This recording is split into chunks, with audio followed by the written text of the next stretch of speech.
mientras él va a exponer, hoy es otra perspectiva, es un momento diferente de la exposición. El tema es muy importante, se trata de las motivaciones, no voy a avanzar en lo que él tiene que explicarnos, pero por favor, se han repartido unos papelitos, si tienes preguntas, escribe las preguntas porque después él nos va a echar un cable si tenemos alguna duda de lo que él explica. ¿Ok? Así que si tienes un papelito, escribe tus preguntas, después vamos a recoger cuando él termine de exponer. No te lo vas a creer, pero he visto a alguien reírse de mientras veía lo de las preguntas, así como una risa malévola de ¡buah! No, no es cierto. ¿Qué tal? Buenos días. Es un placer veros en esta mañana, es un honor estar por aquí. Esta mañana salía de casa, le comentaba a mis hijos, algunos de vosotros los habéis visto hace mucho tiempo, le comentaba a mi hijo mayor, que tiene 3 años, que venía aquí a la iglesia de Vilanova y me decía, ¿y podemos ir? Le digo, no, esta vez no. ¿Por qué? Estamos en la etapa del por qué y por qué tenemos todo el rato. Os cuento, mi mujer está embarazada, está preciosa. Estamos a una semana más o menos, según nuestras cuentas, de conocer a nuestro tercer pequeño. Es un chico, como los otros dos, ya vamos a por el equipo de fútbol. Sí, vosotros os reís, pero bueno. Entonces eso, si podéis, orad por nosotros, por mi mujer especialmente, que es una campeona, en verdad Dios me ha bendecido enormemente con ella. Yo me vuelvo loco con los críos y ella es capaz de dirigirlos muchísimo mejor que yo, entonces es increíble. Dios nos ha bendecido mucho allí. Seguimos picando piedra, como me han dicho en algún otro sitio, ahí en Fraga, en Huesca. Estamos aproximadamente a unas 2 horas de camino, un poco menos de 2 horas de camino. Estamos intentando compartir el Evangelio. Algunos habéis visto unas tarjetitas que distribuimos, que le dicen a la persona, te deseo que tengas un feliz día o un feliz día simplemente, y hace una pequeña presentación al Evangelio. Se las damos a las personas que están sentadas en los bancos, personas que están en el Mercadona, en cualquier supermercado al que vamos. Bueno, pues están ahí, ¿verdad? Entonces nos las encontramos, intentamos iniciar una conversación. Ahora en febrero tuvimos para el día de San Valentín. No sé si vosotros celebráis San Valentín, nosotros a veces, según tenemos oportunidad, y hicimos unas pequeñas tarjetitas en las cuales pues, se decía Feliz San Valentín, y básicamente compartiendo esta idea de que Dios te ama. Fue bastante interesante decirle pues, a las personas que no conocemos de nada, que igual algunas de ellas sí fueron nuestros vecinos, Feliz San Valentín. Se nos quedaba así como alguna persona mirando. ¿Quién eres tú y por qué me deseas un feliz San Valentín? Era razonablemente extraño. Había personas de todas las edades, personas que reaccionaban muy mal y personas que reaccionaban así como de, oye, gracias. Y dices, pues toma, para ti, para siempre. Entonces estamos esperando ver el regreso, el resultado de esos esfuerzos, y queremos empezar, si Dios quiere, el mes que viene, con el tercer bebé y todo eso, el mes que viene, si Dios permite, estudios bíblicos en un pequeño local que hemos alquilado. Bueno, eso contaros acerca de lo que estamos haciendo, pero vamos a lo que nos ha traído esta mañana aquí. Ha sido un placer muy grande el poder adorar con vosotros, un placer el escuchar vuestras oraciones, el estar aquí. Una cosa que mi mujer y yo hablamos constantemente es que echamos de menos una congregación, echamos de menos la bendición que es estar rodeados con personas que tienen la misma fe que nosotros. Sabemos dónde estamos, sabemos a lo que nos hemos metido a plantar iglesias, y cuando haces eso, pues no hay una iglesia. Ya, bien, vosotros ya os habíais dado cuenta de eso, pero a nosotros nos cuesta un poco. Es como, hay días en los que se acepta mejor o peor. Pero bueno, simplemente que es un placer estar aquí con vosotros en esta mañana. En fin, si tenéis vuestros boletines, ahí tirándolo todo. Si tenéis vuestros boletines, tenéis donde están las notas de la predicación o los comentarios donde tenéis un hueco ahí para rellenar. Tenéis el título y una pregunta. ¿A ti qué te mueve?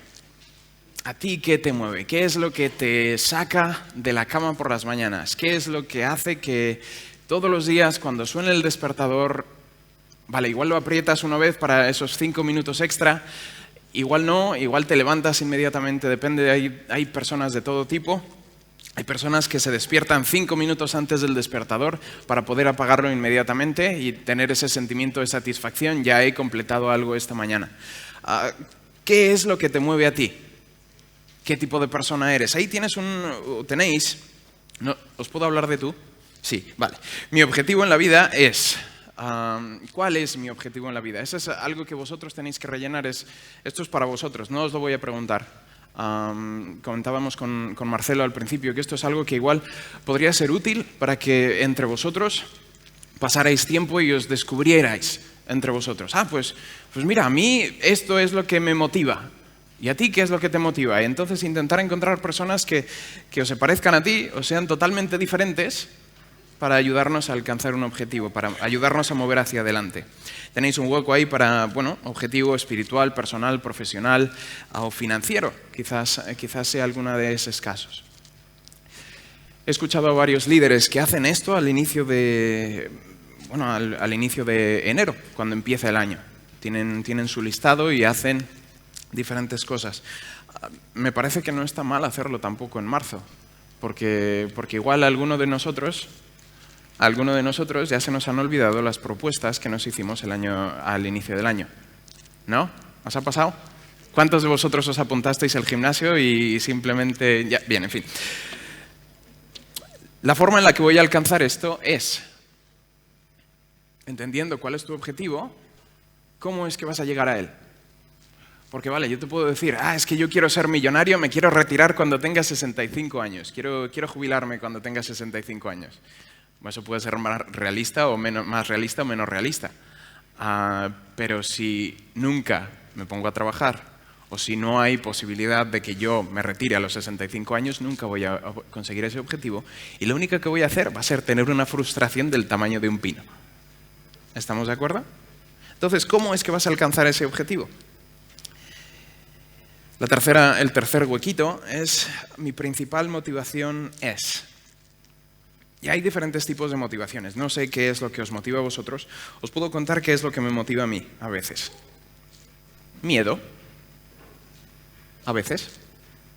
A veces tengo miedo del qué dirán. A veces tengo miedo del qué va a pasar. A veces tengo miedo de... que sea. De que me voy a caer si estoy haciendo alpinismo. No hago alpinismo. Senderismo. Que hay un precipicio ahí al lado y me da un poco de miedo caerme. No sé, miedo puede ser. Culpa. ¿A alguno le motiva la culpa? No hace falta que levantéis la mano, pero puede ser. Es que tengo este sentimiento de culpa acerca de esta relación que tenía, esto no sé qué, podéis vosotros rellenar en los huecos ahí. El deseo financiero. No os estoy diciendo la avaricia, porque estamos en una iglesia, pero un deseo económico me motiva el ganar dinero, mi capacidad para desarrollar una empresa. Me motiva eso.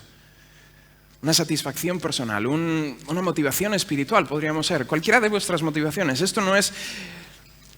No estoy buscando una respuesta correcta, una respuesta incorrecta. Estoy buscando que esto os ayude a vosotros. El que vosotros rellenéis esto a mí no me ayuda para nada. No me hace que me vaya a levantar mejor mañana por la mañana. Esto es para vosotros, un examen personal. ¿Vale?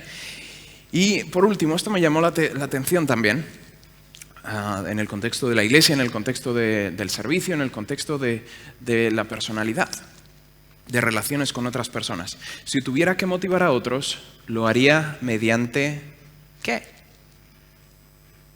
Escuchaba a una persona hablar acerca de esto. No sé si vosotros conocéis a un autor conferenciante que se llama John Maxwell.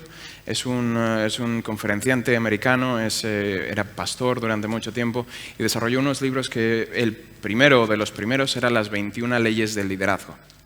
Esto es de él.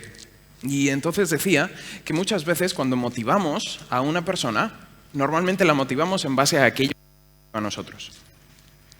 Entonces, muchas veces estoy motivando a otros en base a mi miedo, en base a mi culpa, en base a mi deseo de conseguir dinero. Y esto lo he reconocido muchas veces con mis hijos. Los motivo a que obedezcan en base al miedo de qué dirán las personas alrededor nuestro. Ya sé que esto está mal. Estoy intentando, estoy trabajando en ello. Entonces, estoy siendo transparente con vosotros. Entonces, no sé si esto os pasa a alguno de vosotros. O los motivo porque quiero que sean personas de éxito en un futuro. Y me aseguro de ello. Entonces, esto es simplemente, como decía, para vosotros. Pero nosotros estamos en 2 Corintios, capítulo 5, si podéis abrir vuestras Biblias ahí. 2 Corintios, capítulo 5, y me gustaría que en esta mañana examináramos un poco cuáles eran las motivaciones que Pablo menciona. En esta carta a los Corintios, Pablo, entre otras cosas, defiende su ministerio, entre otras cosas, habla acerca de su ministerio como misionero, como evangelista, y habla de este ministerio que Dios nos ha dado, como tenéis al principio en la portada de vuestro boletín, este ministerio de la reconciliación. Y en este pasaje que vamos a leer, y no lo vamos a leer entero porque sé que nos perderíamos, vamos a leer porciones. Quiero que analicemos 3 motivaciones principales que Pablo menciona. La primera de ellas la encontramos en 2 Corintios, capítulo 5, versículo 11. Y para entender un poco mejor el contexto, si os parece, leemos desde el versículo 10. Dice, porque es necesario que todos nosotros comparezcamos ante el tribunal de Cristo, para que cada uno reciba según lo que haya hecho mientras estaba en el cuerpo, sea bueno o sea malo. Llegamos al versículo 11. Conociendo, pues, el temor del Señor, persuadimos a los hombres, pero a Dios le es manifiesto lo que somos. Y espero que también lo sea vuestras conciencias. Esa motivación, una de las primeras motivaciones que Pablo menciona en este texto, ya sé, lo he escogido, espero no sacado de contexto, no es esa la intención, pero una de las motivaciones que Pablo menciona es esa, es el temor del Señor, el temor de Dios. El temor de Dios, dice Pablo, nos lleva a persuadir a los hombres, conociendo, porque soy consciente de esto, del temor de Dios, persuado a los hombres, intento convencerlos por medio del razonamiento, por medio de las escrituras, por muchas diferentes razones. Es el temor de Dios lo que me lleva a hacer esto. ¿Sabéis que me resultó muy interesante descubrir la palabra que está debajo de temor? ¿Sabéis cuál es la palabra que está debajo de temor? ¿Alguno? ¿Alguien? Es una palabra muy común. ¿Miedo? Sí, más común, mucho más común que esa. Quizá inseguridad, reverencia, ¿ok? No exactamente, más. Ese me ha gustado, ahí he escuchado una palabra que me ha gustado, fobia. Claro, y cuando yo vi esto dije, la fobia de Dios. Eso lo decimos ahora mismo y suena espantoso, ¿no? Aunque, si estáis de acuerdo conmigo, cuando compartimos el Evangelio, a veces parece que las personas alrededor nuestro, las personas a las que intentamos darle un tratado, ¡quita! Como si les estuviéramos enseñando, a mí no me gustan las arañas. No me gustan las arañas. Ni se os ocurra enseñarme una araña, en fin. Como si le tuvieran fobia. Un temor, un pánico. No me hagas esto, ¿qué dices? Quita. Asco. Písalo ahí. Esa es la idea. Claro, dices, bueno, pues la fobia del Señor es lo que nos motiva. Lo que pasa es que esta palabra fobia no llegó a tener ese sentido de ese miedo irracional y a veces absurdo a las arañas. Las arañas dan mucho miedo.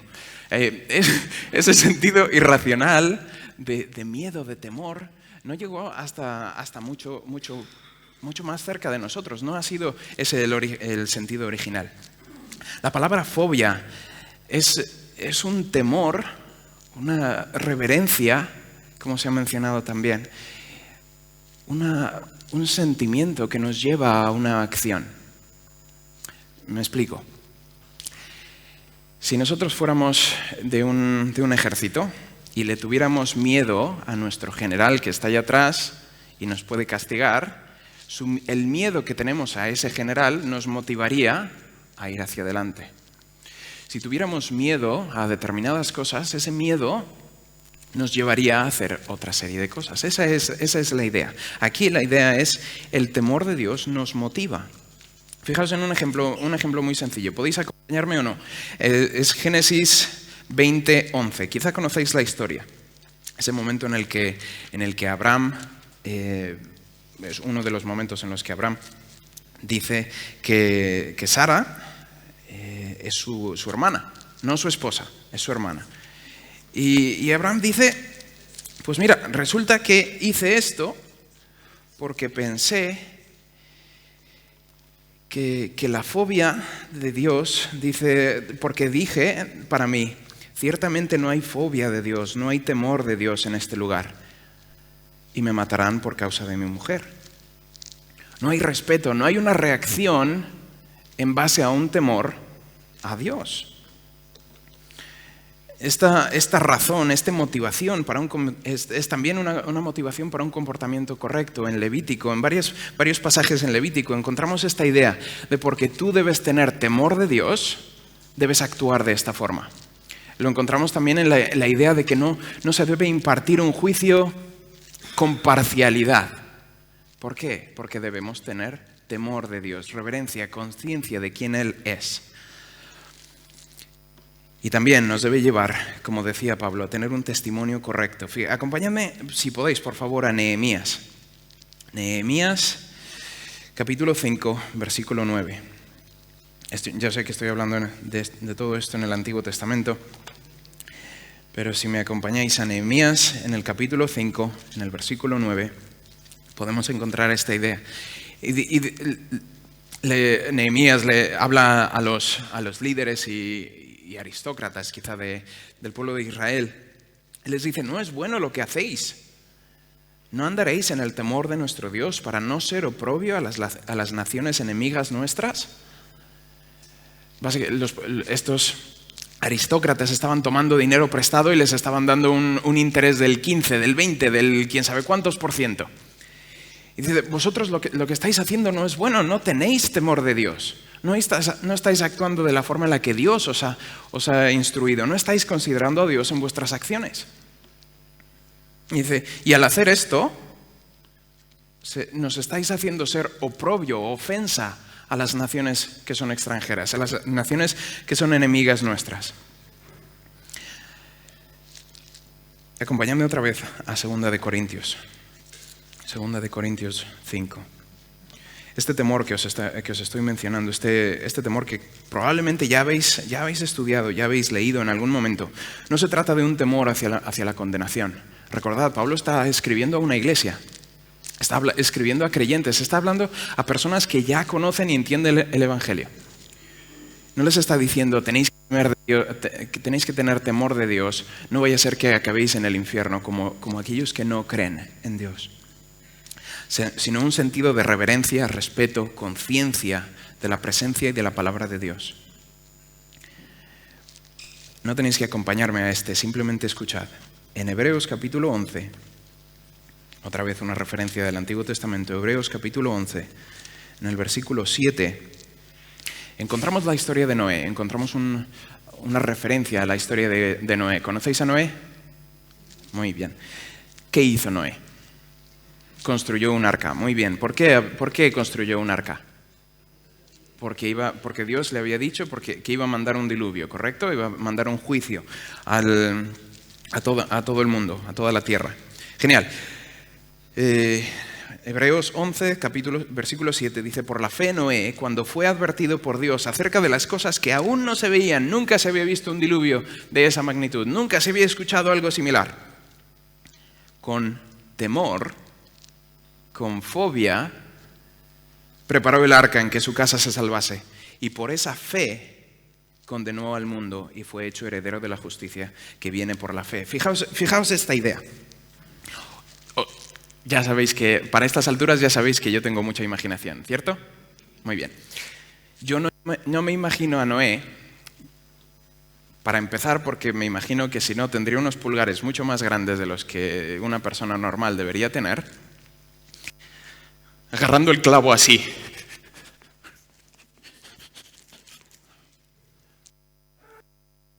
Creo que me he desconectado yo solo. No, ya estás, perdón. ¿Me explico? O con temor irracional. ¡Uy! Una nube. Sino con conciencia, con conocimiento, con entendimiento de lo que Dios había dicho y con conciencia de ello. Y todo esto me lleva a preguntaros a vosotros y a mí una cosa que yo también me he preguntado. ¿Listos? ¿Listas? ¿A qué tienes miedo? ¿A qué tienes miedo? No os lo estoy diciendo mala idea, no os lo estoy diciendo para señalar nada, no os lo estoy diciendo para criticaros. Y quiero que lo entendáis muy, muy bien. He escuchado esta mañana oraciones de personas que están sinceramente y honestamente preocupadas por el coronavirus. No estoy contra vosotros. ¿Estamos de acuerdo? No os estoy criticando. Quien sea que haya sido, estaba con los ojos cerrados, no he visto quién ha sido. ¿Me explico?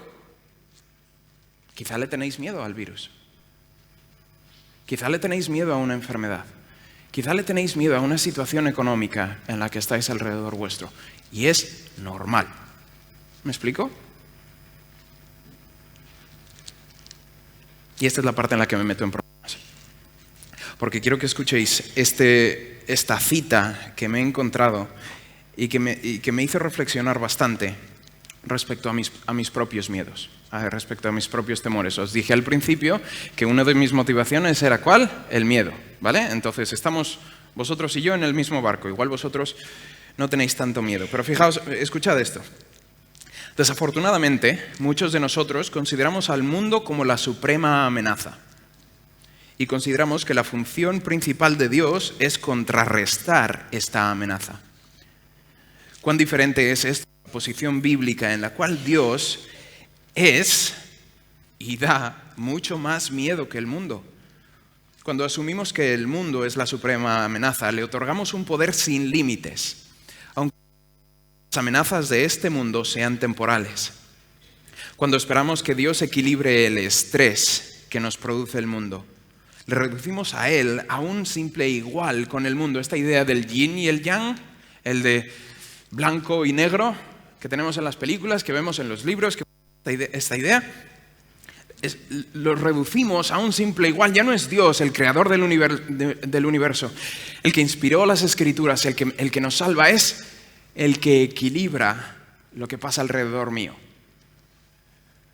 Mientras camino con Dios, dice este autor, descubro que Dios posee una abominable amenaza a mi ego, pero no a mí como persona. Él me rescata de mis alucinaciones, de mis paranoias, para poder revelar la verdad que me hace libre. Él me humilla, solo para levantarme de nuevo. Él se sienta a juicio con mi pecado, pero me ofrece perdón al mismo tiempo. El temor de Jehová es el principio de la sabiduría, pero el amor del Señor es su culminación. Fijaos en esta idea. No sé vosotros dónde estáis, no sé vosotros a qué le tenéis miedo. Yo sé a qué le tengo miedo. Y por desgracia no se parece tanto a lo que esta persona dice. Mi temor del mundo, cuando lo estaba leyendo, estaba diciendo, ya, bien. Mi temor del mundo es significativo, es real muchas veces, mucho más real de lo que me gustaría que lo fuera. Pero es mucho menos real que el temor que yo y que nosotros deberíamos tener a Dios. Me preguntaba aquí al final de este punto si temo a Dios, si le temo al mismo nivel, a la misma característica, en las mismas condiciones en las que Pablo temía a Dios para convencer a las personas que están alrededor suyo. Si una de tus motivaciones es el temor, quizá esta puede ser una buena motivación para compartir el Evangelio con las personas que tienes a tu alrededor. Punto número 2. ¿Cuánto tiempo me queda? Uy, qué bien. Vosotros escucháis rápido y yo hablo rápido. Punto número 2. Acompañadme a 2 de Corintios, capítulo 5, versículo 14. 5, versículo 14. Dice, porque el amor de Cristo nos constriñe, pensando esto, que si uno murió por todos, luego todos murieron, y por todos murió para que los que viven ya no vivan para sí, sino para aquel que murió y resucitó por ellos. Cantábamos esta canción, o se mencionaba esta canción, ahora mismo no recuerdo. La idea de que ya no somos para nosotros mismos. Ayúdame, ¿cómo era? Ese, que ya no vivo yo, sino Cristo vive por mí. En fin, esa idea, que Cristo vive por nosotros. Eso, sí, algo así. Vosotros lo habéis entendido, recordado muchísimo mejor que yo. El amor de Cristo nos constriñe, nos mueve internamente. Quizá esa sería una de las ideas que muchas veces escuchamos o que muchas veces entendemos. La otra idea, nos constriñe, nos lleva como por fuerza, nos esposa. Ay, eso no suena muy amoroso. Ya. Es que esa idea, uno de los contextos en los que esta palabra estaba utilizada, la palabra que Pablo utilizó, era en el contexto de una persona que acudía al juez para decirle que su marido tenía que pagarle, no me acuerdo qué cosa y qué suma, porque se había metido en problemas y que el marido estaba desatendiéndola. Y quería que el juez constriñera al marido a pagar. Entonces, fijaos esa idea. El amor de Dios, el amor de Cristo nos constriñe, nos fuerza en el mejor sentido de la palabra a compartir el Evangelio con personas alrededor nuestro.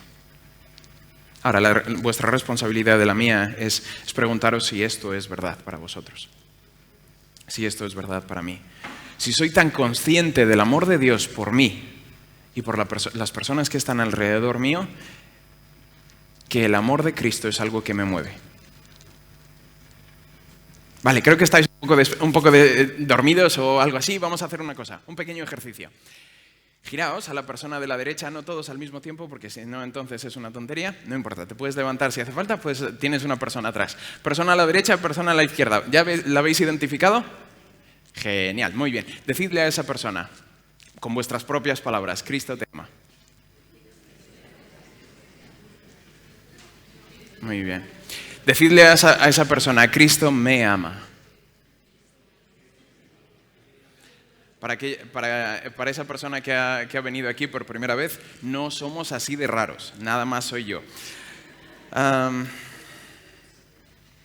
Giraos otra vez a esa persona y decidle, Cristo murió por ti.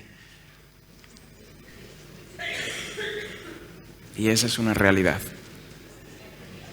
Cristo os ama tanto a vosotros y a mí, que estuvo dispuesto a morir por vosotros y por mí. A pesar de todo, por encima de todo, Cristo te ama. Dios te ama y ama a las personas que están a tu alrededor. Nuestra responsabilidad, por ese amor que ha sido puesto sobre nosotros, es decírselo a las personas que están a nuestro alrededor. Igual que como habéis hecho. ¿Ha sido un poco raro? Sí, bueno, vale, un poco, ¿no? Pero es la idea. Acompañadme ahora sí a 1 de Juan, capítulo 4. 1 de Juan, capítulo 4.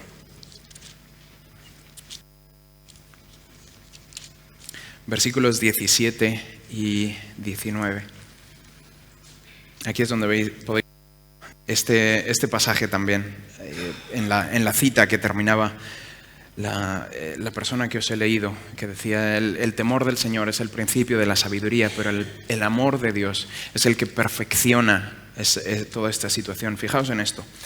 Versículo 17 de 1 de Juan, capítulo 4, dice, en esto se ha perfeccionado el amor en nosotros, para que tengamos confianza en el día del juicio, pues como Él es, así somos nosotros en este mundo. En el amor ¿de quién? ¿El amor de quién? De Dios, de Cristo. ese amor que os habéis confesado los unos a los otros, ese amor que Dios tiene por cada uno de vosotros, dice, en ese amor no hay fobia, no hay temor, sino que el perfecto amor echa fuera el temor, porque el temor lleva en sí castigo, de donde el que teme no ha sido perfeccionado en el amor. Esa fobia de la que está Juan hablando ahí, esa sí es la fobia de los dos destinos. Porque déjame decirte en esta mañana, si no lo tienes claro, hay dos destinos. Cuando pasamos de esta vida a la siguiente, solo hay dos alternativas, de acuerdo a las Escrituras. Si las Escrituras son ciertas en lo que afirman, y desde mi perspectiva lo son, que mi perspectiva no vale nada, pero desde mi perspectiva, desde lo que entiendo de las Escrituras, te reto a que lo examines tú solo o sola. Si la Biblia es cierta, solo hay dos destinos. Uno de ellos es una eternidad con Dios y otro es una eternidad separada de Dios. Y de lo que está aquí hablando Juan es que ese amor nos ofrece una eternidad en la presencia de Dios, en la cual no hay temor, no hay dolor, no hay sufrimiento, no hay tristeza.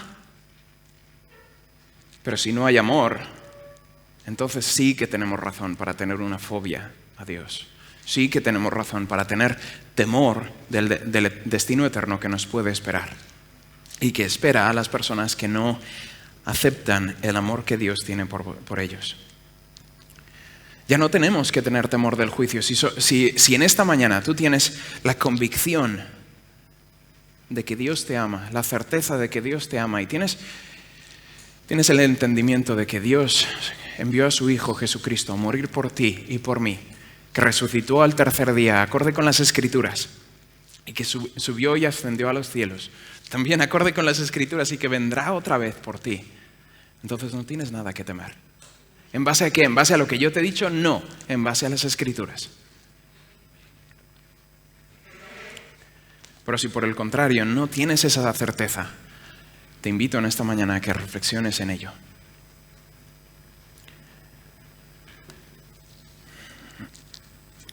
Mencionaba que Pablo dice, esto es algo que nos motiva, el temor de Dios, el temor del juicio, ese juicio que tendremos como creyentes en las cuales se nos juzgará. Ya no para determinar el destino eterno, sino para determinar las recompensas. En las Escrituras se mencionan las coronas. Quizá conocéis esa idea. Coronas que, bueno, no como para medallitas y decir, mira, qué buen cristiano que soy. Jaja. No eso, sino para poder tener coronas y presentárselas delante del Señor. En Apocalipsis 4:10 se menciona esta idea. Todo esto, ¿por qué? Porque Dios nos ama. Te ama, tal y como eres. Pero no quiere dejarte tal y como estás. Algunos ya estabais esperando eso. No quiero dejarte tal y como estás. No quiere dejarte en tus circunstancias. No quiere dejarte ahí donde estás. ¿Quieres una prueba? ¿Cuándo ha sido el último selfie que os habéis hecho? No sé, es una pregunta. ¿Os gustáis? Sí, muy bien me parece. Ok, ¿os gustáis en personalidad? ¿Os gustáis en comportamiento? ¿Os gustáis en todas estas cosas? Si soy sincero muchas veces, no. Igual vosotros sí, que no me estoy metiendo con vosotros, pero escuchadme esta idea. Dios no quiere dejaros tal y como estáis. Quiere transformarnos.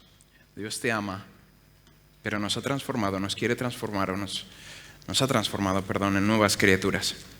Eso lo podemos seguir viendo en 2 de Corintios, Ya sé que os estoy haciendo viajar mucho esta mañana por la Biblia. 2 de Corintios capítulo 5 otra vez, y ya casi estoy por acabar. Por último, ¿cuál es la última motivación? Hemos visto el temor que Pablo entendía de Dios, el amor que Pablo entendía de Cristo hacia él y hacia las personas que estaban a su alrededor. Y esas eran dos motivaciones muy claras de Pablo, que las podemos ver en sus epístolas, en sus conversaciones con los creyentes. Por último, me gustaría examinar esta idea de lo que tenéis en el principio de vuestros boletines, este ministerio de reconciliación, en la cual podemos ver que la tercera motivación de Pablo es la relación que Pablo tenía con Dios, la relación que nosotros tenemos con Dios. Es la el simple hecho de que hay una relación con Dios. Para muchas religiones esto no es una realidad. Aquellos que practican ese tipo de religiones son meramente siervos, son meramente seguidores, son meramente personas que alaban a una deidad, pero no tienen una relación con Él o con esa deidad. Eso es totalmente diferente del cristianismo. Cuando compartimos el Evangelio, cuando hablamos con personas, les decimos, te invito básicamente a que tengas una relación con Jesús. No conmigo, no con mi iglesia, que sí, que está bien, estaría genial, pero lo que es importante no soy yo, lo que es importante no es mi iglesia, lo que es importante es tu relación personal, indivisible, inseparable con Dios. Eso es lo que es importante. Esa relación es lo que motivaba también a Pablo a compartir el Evangelio. Primero que nada, en el versículo 19 del capítulo 5, 18, vamos a empezar por contexto, dice, y todo esto, todo lo que hemos hecho, todo lo que hablamos, el versículo 17 habla de que somos hechos nuevas criaturas, que somos transformados, ya no somos quienes éramos, sino que somos alguien diferente, y para algunos esto es algo que da cierto miedo. No sé yo si quiero ser algo diferente. Sí que quieres. Sí que deberías querer. Versículo 18 dice, y todo esto proviene de Dios, quien nos reconcilió consigo mismo por Cristo y nos dio el ministerio de la reconciliación.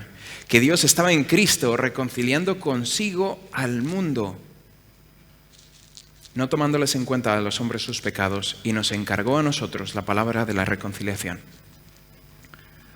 Esa relación que tenemos con Dios, primero que nada, que hemos sido reconciliados. El versículo 19 dice, no tomándoles en cuenta a los hombres y a las mujeres, si queremos ser inclusivos, a los hombres sus pecados. También en las Escrituras vemos que la paga del pecado es muerte. Eso es lo que nos corresponde. Eso es lo que al final del mes, al final de nuestra vida, deberíamos esperar. De acuerdo a las Escrituras, eso es lo que nos corresponde. Pero este versículo nos dice que Dios estaba que Dios estaba en Cristo reconciliando consigo al mundo. Eso es lo que estaba haciendo Dios. Esto está hablando en pasado, no tomándoles en cuenta a los hombres sus pecados. Por lo cual podemos entender que Dios dice, tú crees en mí, crees en el Evangelio, entiendes lo que la Biblia dice respecto a lo que tienes que hacer, a tu responsabilidad con Dios. Entonces no te tomo en cuenta tus pecados, no por tus buenas obras que hayas hecho, no por lo buena persona que seas, no por lo agradable que sea tu rostro, sino ¿por qué? Porque Dios estaba en Cristo reconciliando consigo mismo al mundo. Es por medio de Cristo que estamos reconciliados, es por medio de Cristo que podemos tener y disfrutar de una relación con Dios.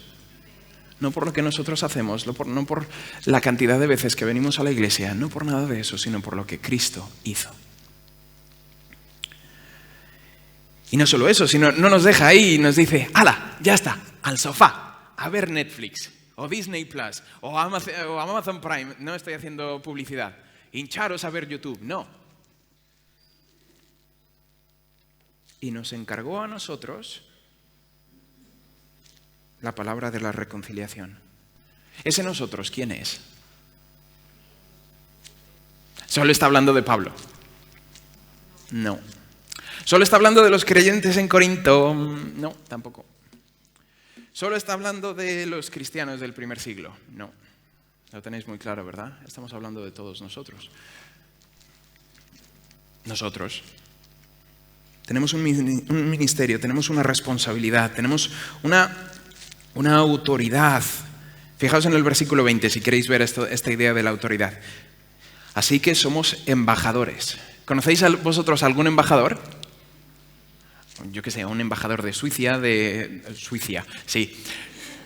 Se me mezclaron dos países ahí, de Suecia, de Andorra, yo qué sé, ¿algún embajador conocéis? No. Tienen pinta, esas personas no se mezclan con las gentes normales, ¿o sí? Yo creo que sí. Podéis mirar a la persona que tenéis a la derecha, la persona que tenéis a la izquierda, y si esa persona es una persona que ha aceptado a Jesucristo como su Señor y Salvador, estáis sentados al lado de embajadores. Es un placer dirigirme a sus señorías en esta mañana. ¿Vivimos como tales? Ala, ahí ya nos estás dando palos. ¿Vivimos como tales? ¿Vivimos como embajadores, representando en verdad a aquel que nos ha dado la autoridad,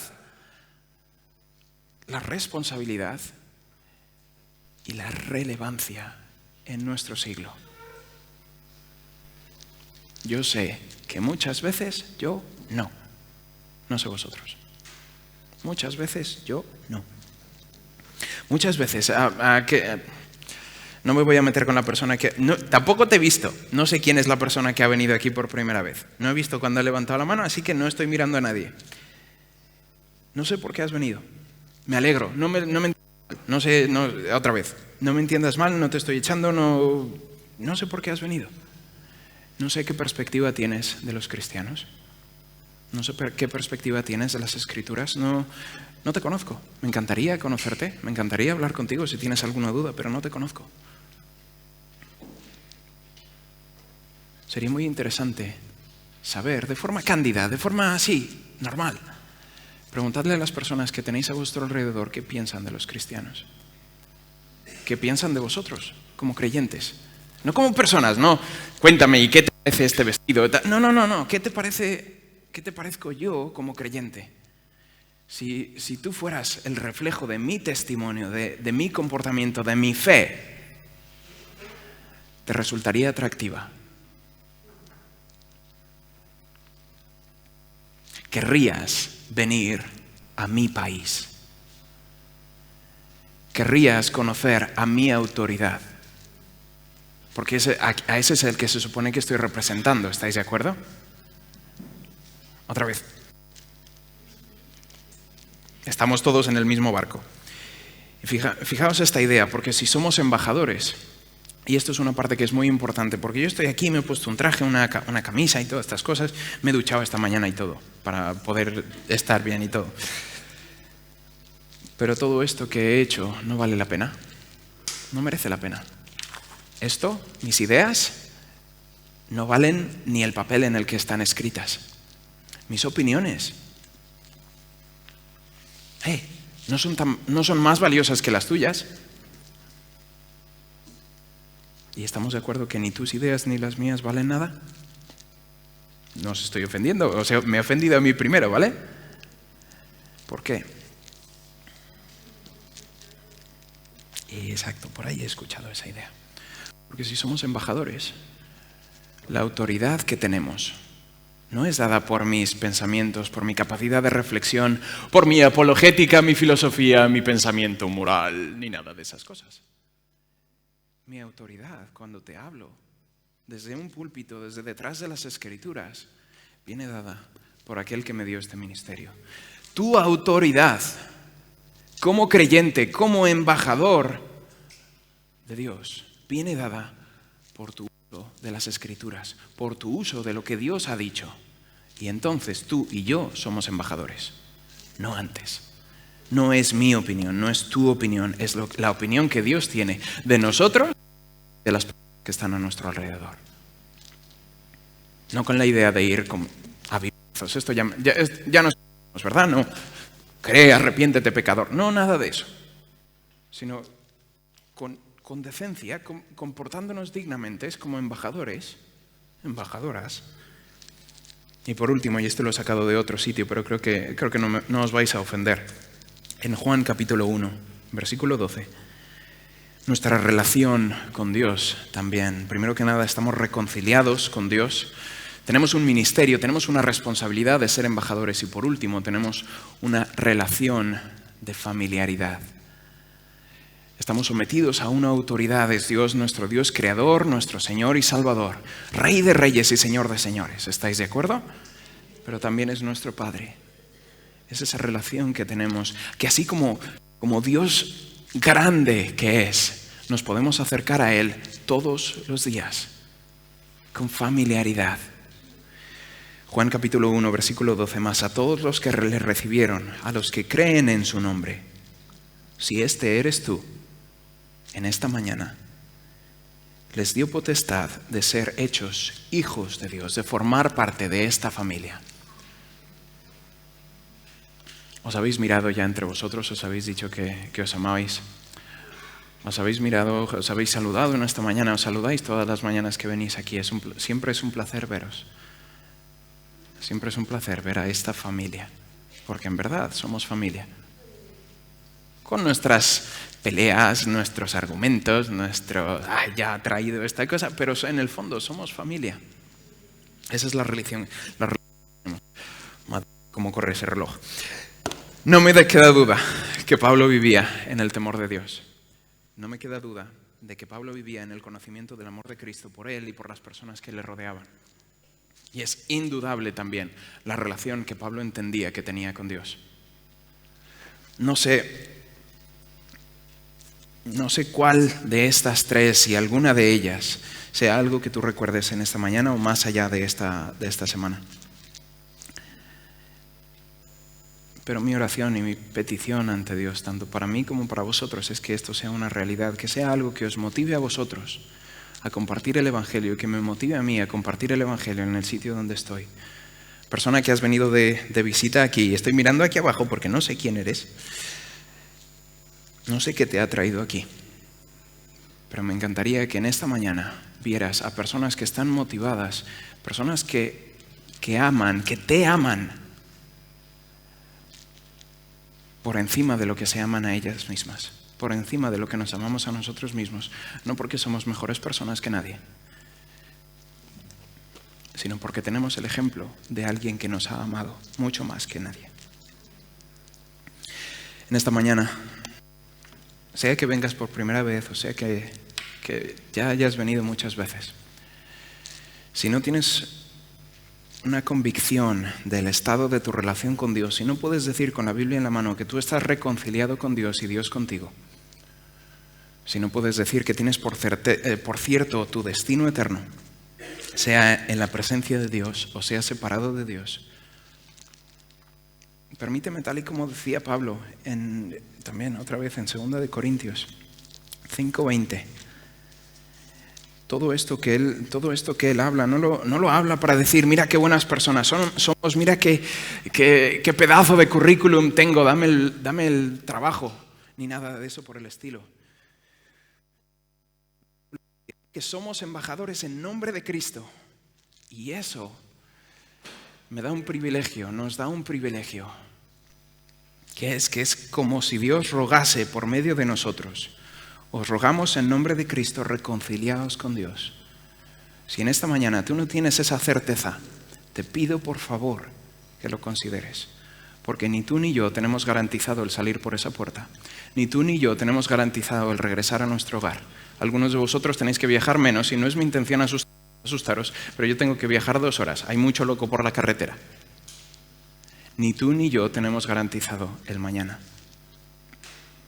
Reconcíliate con Dios.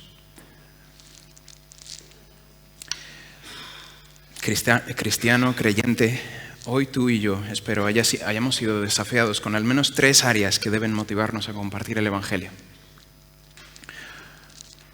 Porque la verdad es que si ni tú ni yo estamos motivados a compartir el Evangelio, y espero que estéis de acuerdo conmigo, si ni tú ni yo estamos motivados a compartir el Evangelio, si ni tú ni yo estamos motivados a salir por esas puertas y decirles a las personas que Dios les ama, en un mundo en el que estamos rodeados de hostilidad y tú y yo no estamos motivados a hablarles del amor de Dios, ¿qué motivación tienen las personas alrededor nuestro para aceptarlo, para creerlo, para vivirlo? Elige tu motivación, sea el temor, sea el amor, sea la relación. Y con eso termino. Habéis sido muy pacientes conmigo. Muchísimas gracias. Creo que tenéis algunas preguntas, espero.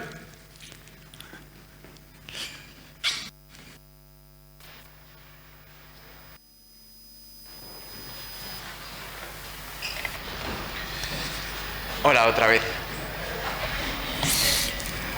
Ok, tenemos dos preguntas aquí. Espero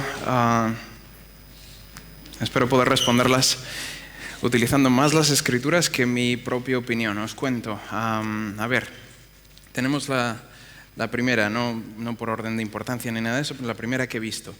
Dice, hablando del temor, según 1 de Juan 4:18, dice que en el amor no hay temor, Si tememos, ¿es que no amamos? Y esta es una pregunta muy buena, me gusta mucho. Os cuento por qué. Primero que nada porque está hablando de Primera de Juan. Vale. Yo tengo un conflicto muy grande con Primera de Juan, no sé vosotros. Siempre, cuando me convertí, cuando redediqué mi vida al Señor, mejor dicho, yo le preguntaba a mis tíos, a mis familiares que me ayudaron, me enseñaron las Escrituras en ese momento. Les decía, bueno, vale, he tomado una decisión, creo, con la mejor de mis intenciones, creo con la mejor de mis pensamientos, que creo en Jesús, tengo fe, con la mejor de mi entendimiento, y que Dios ayude el resto de mi fe, lo que me falta. Y me decían, bueno, pues lo que tienes que hacer es leer Primera de Juan. Yo, vale, leo Primera de Juan y entonces empiezo a ver, bueno, que si no amamos a los hermanos, entonces el amor de Dios no está en nosotros. Y ya yo veía muchísimos hermanos alrededor mío que yo no amaba. Mal vamos ahí. Que estas cosas, tal, y aquellos que estaban en nosotros no eran de nosotros. Yo recuerdo, yo acepté el Señor cuando tenía 5 años y después me separé por tiempo, fui un rebelde espantoso. Pues entonces sí, todo eso, ese soy yo, tal. Entonces veía estas cosas. Yo veía en Primera de Juan todas las cosas negativas. Ahora, pienso que este pasaje, y soy Víctor hablando, entonces, como os he dicho antes, mi opinión vale. Exacto. Muy bien. Pero fijaos en este versículo, el versículo 4:18, dice, en el amor no hay temor. Es importante entender de qué amor estamos hablando. No estamos hablando de mi amor. No estoy hablando del amor que yo soy capaz de generar hacia las personas que están alrededor nuestro. El resto del pasaje dice el versículo 8, el que no ama no ha conocido a Dios porque Dios es amor. Bueno, pues entonces ahí tenemos a todos los de San Valentines. Eso podría ser una publicidad para el Corte Inglés y todas estas cosas. Vende chocolates, porque si no amas. Bien. Nosotros entendemos ese amor, esa característica de Dios, ese atributo de Dios. Y Dios lo tiene de forma perfecta. Nosotros no somos perfectos. Entonces, si seguimos teniendo que no amamos, puede ser que no amemos a Dios de forma perfecta. Sí. ¿Vamos a conseguir amar a Dios de forma perfecta? No. Quizá en el cielo. No lo sé. Esa es mi idea. Si no tenemos, yo lo que pienso, una de las ideas que pienso de Primera de Juan, es un libro precioso, es una carta preciosa para hacer esto, para blanco y negro, para polarizar los lados. ¿Qué somos? ¿Hombres o ratones? ¿Qué somos? ¿Creyentes o incrédulos? ¿Cuál es nuestra posición? ¿De qué lado estamos? Y tenemos que entender que estamos hablando de un tiempo de las Escrituras en los cuales había mucha persecución, en las que personas se metían dentro de las iglesias y decían, no, pues déjame compartirte lo que yo estoy pensando, tal, no sé qué. Entonces y Juan dice, ¿qué somos? ¿Cuál es la idea? Entonces pienso que tenemos que verlo con esa perspectiva de que tenemos un poco de amor hacia el Señor, genial. ¿Podemos incrementarlo? Genial. Esa es la respuesta que se me ocurre. Luego, hay otro pasaje. Antes de que me vaya creo que es importante. No sé si esto formaba parte de la pregunta o no.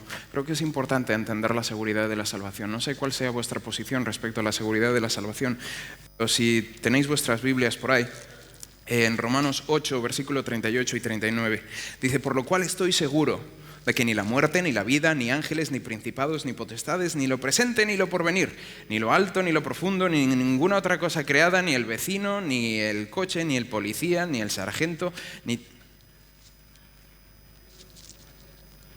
Vale. Ni yo mismo, esta es mi opinión, vosotros tenéis vuestra opinión, vosotros examinad las Escrituras como creáis.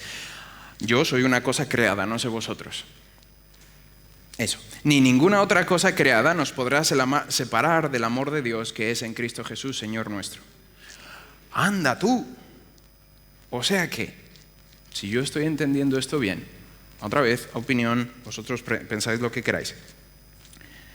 Si yo amo un poco a Dios, Dios me ha amado todo esto más. Y de ese amor nadie puede separarme. Entonces, si tenemos temor, quizás sería una buena idea examinar nuestra fe, examinar ese momento en el cual tomamos la decisión de seguir a Jesús. Podéis hablar con Marcelo al respecto, con cualquiera de vuestros líderes, podéis hablar con las personas que están alrededor nuestro, alrededor vuestro. En fin, esa es una idea. No sé si me explico. ¿Sí? Genial, gracias. Luego, dice, la siguiente pregunta, si tengo claras las motivaciones, ¿cómo trabajo con los frenos que me paralizan? Cuando lo descubras, ven y me avisas. Y de mientras tanto, ¿te parece si revisamos un pasaje de las Escrituras que está en Santiago? Santiago 1:5. Y si alguno de vosotros tiene falta de sabiduría, y ahí estamos hablando de sabiduría en cuanto a las pruebas, las dificultades, el temor que tenemos del mundo, nuestra perspectiva del mundo con respecto a Dios, ese equilibrio que pensábamos, ese que os comentaba antes, en el que yo también estoy, dice, si alguno de vosotros tiene falta de sabiduría, pídala a Dios, el cual da a todos abundantemente y sin reproche, y le será dada.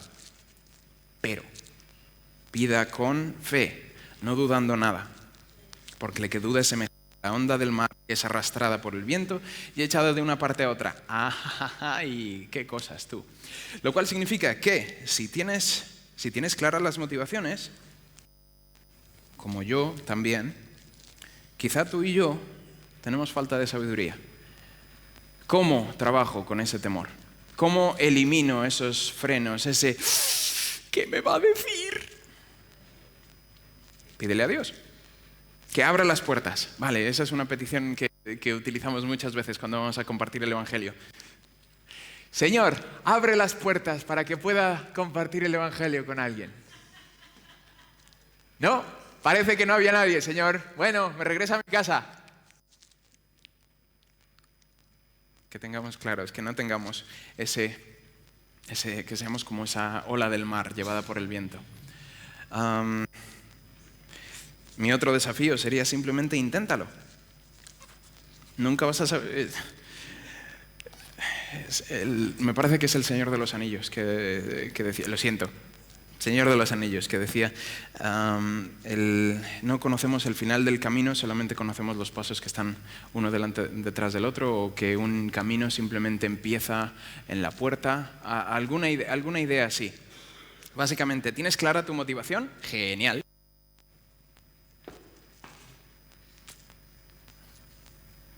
No me ha pasado nada.